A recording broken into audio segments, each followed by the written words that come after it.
Welcome back, everybody. Today I am back in my 2025 EcoBoost Premium Mustang, and if you guys haven't been watching me and want to check out a review over this exact car, I'll leave a link up top to one of those videos and some more down below in the description. Today I want to have a serious conversation with you guys about my personal experience with my EcoBoost Mustang and how I used to be a big time critic of the EcoBoost Mustang. And as always, let me know your opinion down below in the comments and don't hold back. I'm not too sensitive. Just do your best not to insult me personally.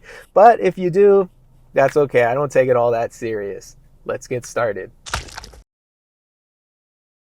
All the way back in 2015, when I first heard that they were going to be coming out with a 4-cylinder Mustang, I thought that was really lame, and I was a big time skeptic of the car. I thought it's going to be slow, and I was also worried about the longevity of the engine, pumping so much power out of it with a turbocharger, because you got to remember, it's only a little 2.3 liter 4-cylinder with a twin scroll turbo to produce 310 to 315 horsepower. So that's a lot of horsepower coming out of such a small engine. So to put this into perspective for you guys too, before we continue in today's video, before 2011, it could be 2010 or 2011, before one of those years, the GT Mustang was only putting out about 305, 310 horsepower and less torque than the EcoBoost in 2015 and all the way up till now are producing. The EcoBoost is actually faster and has more torque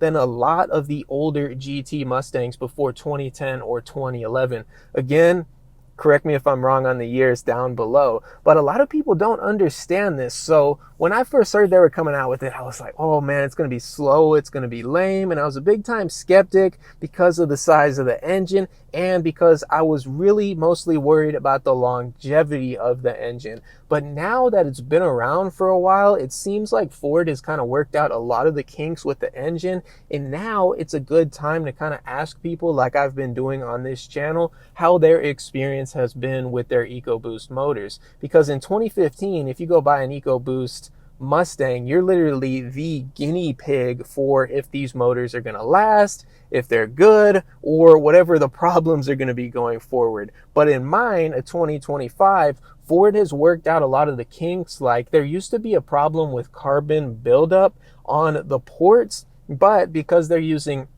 port and direct injection now, that's not really much of a problem anymore because the ports are getting cleaned out because it uses both types of injection, which a lot of people don't know still at this point. So now back to the point of this video. I was a big time skeptic for my own personal reasons, right? I was a big time skeptic for 10 years, guys. The first time I finally got behind the wheel of one of these cars and test drove one was this year in 2025. And I got behind the wheel and I drove it, and I had to say that I really enjoyed the drive, the feel, the speed of the car. And for the price point, it was really hard to argue with. The first one that I looked at, I worked a deal. I'll put it up on screen right now for you guys. Brand new 2025 EcoBoost Mustang base model, 29,000 and I believe like a little bit of change. It was like 29,100 some dollars. So I'll just round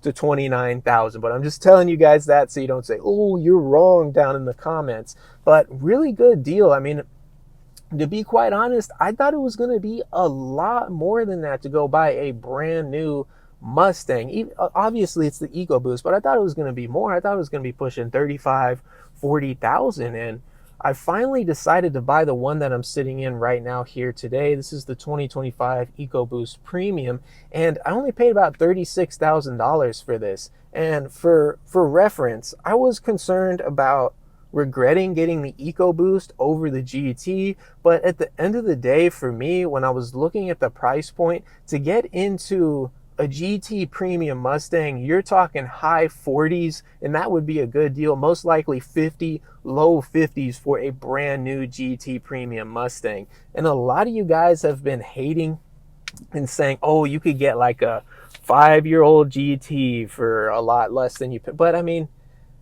this was going to be my daily driver, so I didn't really want to get something old that I didn't know if it was maintained good. I really didn't know the history of it. You guys say, oh, Carfax and stuff, but Carfax doesn't always document everything, especially if people are dishonest. And every car I've bought before this was a used vehicle, and I was just tired of having to go through the process of trying to find something that was maintained correctly, that hadn't been in a wreck, where they weren't trying to pull some shady dealership stuff on me. So I was like, if I'm going to do this, I'm not going to sell my Outlander that only has like 25,000 miles to get into a used car. Like, if I'm going to do this, I'm going to go to just buy the darn car brand new instead of wasting my time. And I really personally wanted the S650. I didn't want the old body design, the S550, and they only started making the S650 in 2024 and beyond,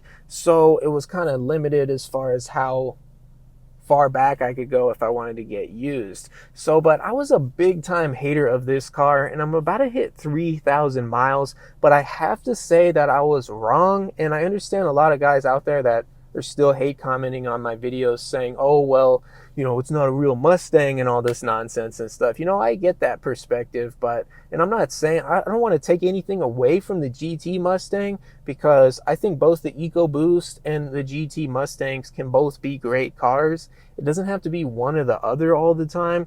And I just have to say I was wrong. I was a big time skeptic, but when I finally stopped listening to the noise and all the garbage out there and went and gave it a chance and test drove it myself, I was personally really happy with it. And I just didn't see the need to spend so much extra money to get the GT, which, at the end of the day, this is going to offend a lot of people out there, especially if you have a GT Mustang, is only 1 second faster 0 to 60. So I mean, that's worth like $10,000-$15,000 for you guys, then go ahead. But to me, it just wasn't worth it. And obviously, I'm doing my best to be honest here. So obviously, if the EcoBoost and the GT were the same price, I would get the GT because it's faster, obviously, and it's naturally aspirated. But in reality, there's a large price discrepancy, and it's just not worth the extra cost, in my opinion. Let me know what you guys think down below, but overall, I was a big time skeptic of the EcoBoost Mustang for 10 years, so I really understand a lot of you guys out there that are so against the EcoBoost Mustang, because I used to be one of you guys out there saying it's not a real Mustang and all of that nonsense. But when I finally gave it a chance and went and took a look at one and compared the price points and really weighed my options, I actually have to say it's a really good car. Again, I'm at almost 3,000 miles. I've had a really good experience, and this thing is really enjoyable as a daily driver. Let me know what you guys think down below in the comments. I appreciate y'all watching, and I'll see you in another one.